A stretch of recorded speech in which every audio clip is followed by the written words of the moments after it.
about the Cowboys, who, as you know, no longer control their destiny after losing to the Eagles on Sunday. But I want you to hear what one of their stars, DeMarcus Lawrence, had to say after they lost that game. Talent without a direction is nothing at all.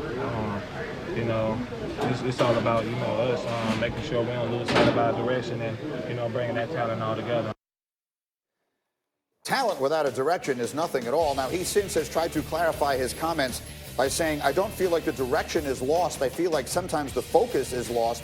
Everybody on this team, everybody in this fan base needs to look themselves in the mirror and ask themselves, are they really here for the Cowboys, or are they really here to just place blame on each other? We talked about this in our first hour this morning. He's the highest paid player in the history of the franchise. Those may be comments that we could have lived without during the worst moments that they've seen in a while. That said, I want to spend this conversation talking about the potential for them to go out and get a huge name coach. I don't want to fire a man on Christmas, but it does feel like the Jason Garrett tenure is coming to an end if they don't get in this weekend.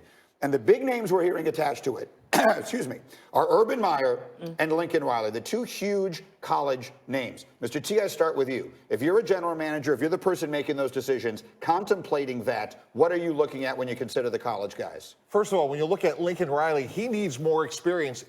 Let's look at what happened to Freddie Kitchens. He wasn't prepared, and he's failing. So if I'm Lincoln Riley, I take myself out of this discussion because I don't want to just be an NFL head coach. I want to be a successful NFL head coach. So I'm going to take my time. And if you look at the Dallas situation, every coach is talking about it.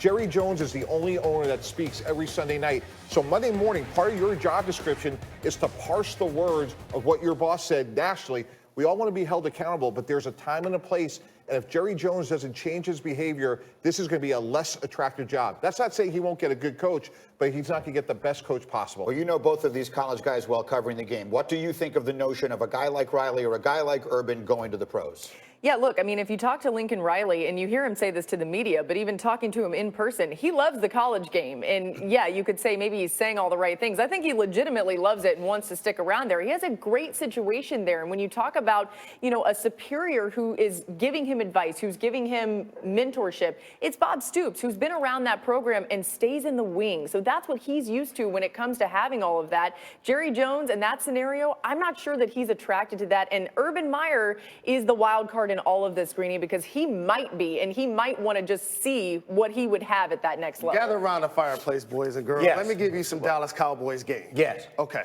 I love Jimmy Johnson, okay? He won 2 Super Bowls with the Dallas Cowboys. And Jerry Jones is so petty that he's not in the Ring of Honor.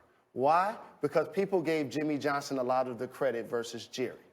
And they went on to win it with Barry Switzer, but it was still Jimmy's players. Right. You guys actually think he's going to hire Urban Meyer or Lincoln Riley and give them $100 million? Well, here's... I don't see that happening. Now, if you go a college route, I'm going to go under the radar for you. And I know as a Michigan Wolverine, I probably shouldn't be saying this. If the Dallas Cowboys are going to hire a college coach, they should hire Ryan Day. And the reason why is because he's not going to come with the cachet of a Lincoln Riley or Urban Meyer. Jay, let me ask you this. If you're Ryan Day, why would you do that? You're set up in Columbus for success. You have the infrastructure. You're recruiting really well. Why would you want to put yourself in a situation where your boss is going to speak every Sunday night, and now every Monday morning, win or lose, you got to deal with what your owner said? The 31 other owners don't speak, and that is meaningful because it makes the job that much harder. Dollars and cents. If you get Lincoln Riley or Urban Meyer, that's $75 million. You get Ryan Day, it's probably $30 million. And if you're Ryan Day, that may be an opportunity you don't want to turn down. I'm just saying, if Jerry's going to go the collegiate route, to me, he's not going to go to one of the greats because that's going to usurp his power and him talking to the media. I hear what you're saying. I agree wholeheartedly. The best coach he hired since that was Bill Parcells, and that couldn't work because Bill wasn't going to put up with that. I totally understand what you're saying. Dan Orlovsky, sitting in that chair earlier this week, said what that means is, at the end of the day, Jerry Jones cares about power and control more than he cares about winning. And that's a fascinating thing for a man at this stage in his life who I think desperately wants to win another championship. You don't see him taking a half a step back and saying, all right, Urban, get me to the promised land. Just think about this. When you look at his, can we find another title for this guy? Who? He's the owner. Yes. He's the president. Right. He's the general manager. He would love to be the head coach. Okay? So at some point, you're not going to relinquish that. He's made up his mind. This is who he is. You just said it, Mr. T. He's the only owner that's talking to the media after every game. That's why, to me, the name to watch here, guys, Mike McCarthy. Lincoln Riley, Urban Meyer, they have a lot more options. Mike McCarthy wants to coach again. He's made that very clear. That's why I think it's going to be somebody in that pool of candidates. Here's what I really wanted to ask you, though, Jalen. Okay. Because you know the difference between being a collegian and being a pro. So if you're a guy like Urban Meyer, and Laura could tell you better than anybody, she worked for him back in the day. All the college coaches, they're used to having total control, right? The situation is all theirs. And the players have no power, as we've discussed ad nauseum. The pros is a totally different level. Do you see a college coach being able to walk in there and deal with guys who in some cases are making as much money as he is? There are some guys that have been able to do it. We see Pete Carroll. There's been a number of guys that won championships in college and been able to be successful in the NFL. But here's what's unique about the Dallas Cowboys. You walk right past the parent and go to the grandparent, Jerry Jones. That's the problem. It don't matter who the coach is. Right. You're trying to impress Jerry. You're not even necessarily trying to impress the coach. And I got to say one more thing about the Dallas Cowboys players. Yeah.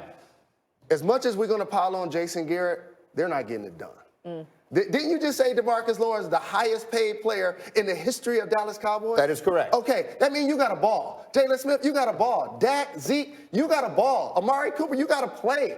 At some point, you can't always just put it on the coach. Players got to get out there and perform. I agree. Now, for Zeke the ball, they have to actually give him the ball. And they seem inexplicably hesitant to do that. I want to sort of narrow this down here, though. Laura, do you believe Urban Meyer, in his heart of hearts, wants to coach in the NFL?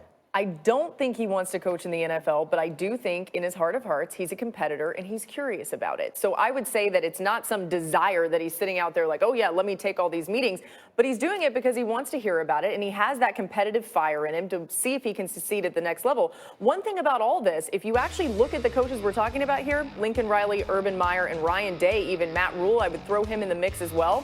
Urban Meyer is the one that you hear that doesn't necessarily or didn't necessarily run his program like a pro program.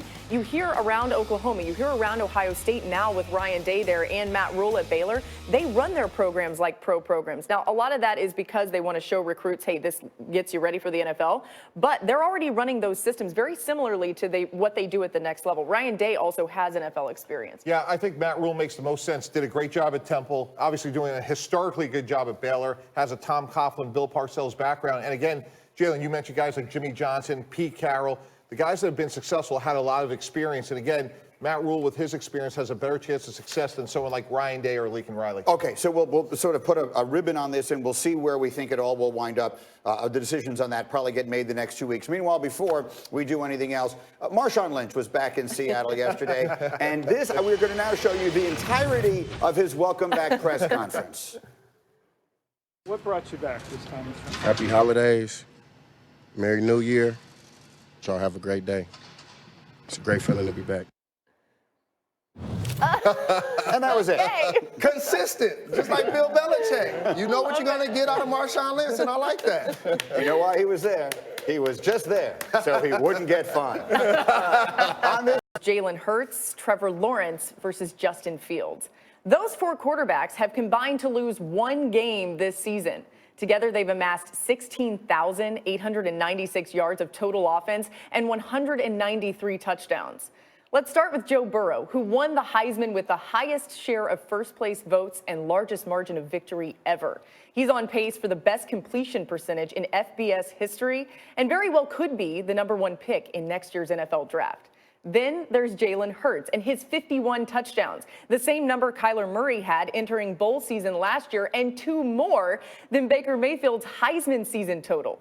Jalen's former team, Alabama, the one he won a national championship with in 2017, will sit at home while he has another chance at the ultimate prize. You'll also see Trevor Lawrence, the reigning national champion, has never lost a collegiate game. And forget what you heard about his sophomore slump. Lawrence leads the nation in passing efficiency since October 1st.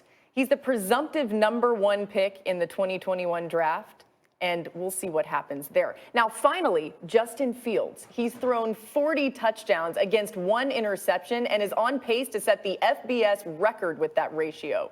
A prime example of transfer portal success. If Fields had stayed at Georgia, he'd be missing out on the playoff instead of leading the nation's #1 offense on a quest for the Natty. What a gift this is. One day, 4 game-changing quarterbacks. Saturday can't come soon enough. Outstanding. So we're looking forward to that. And the matchups are outstanding, and you'll be covering one of the games for us. But, Mike, here's a fascinating piece of this. Because Trevor Lawrence is going to be the #1 pick in the draft, and Joe Burrow is going to be the #1 pick in the draft, and Justin Fields, I think,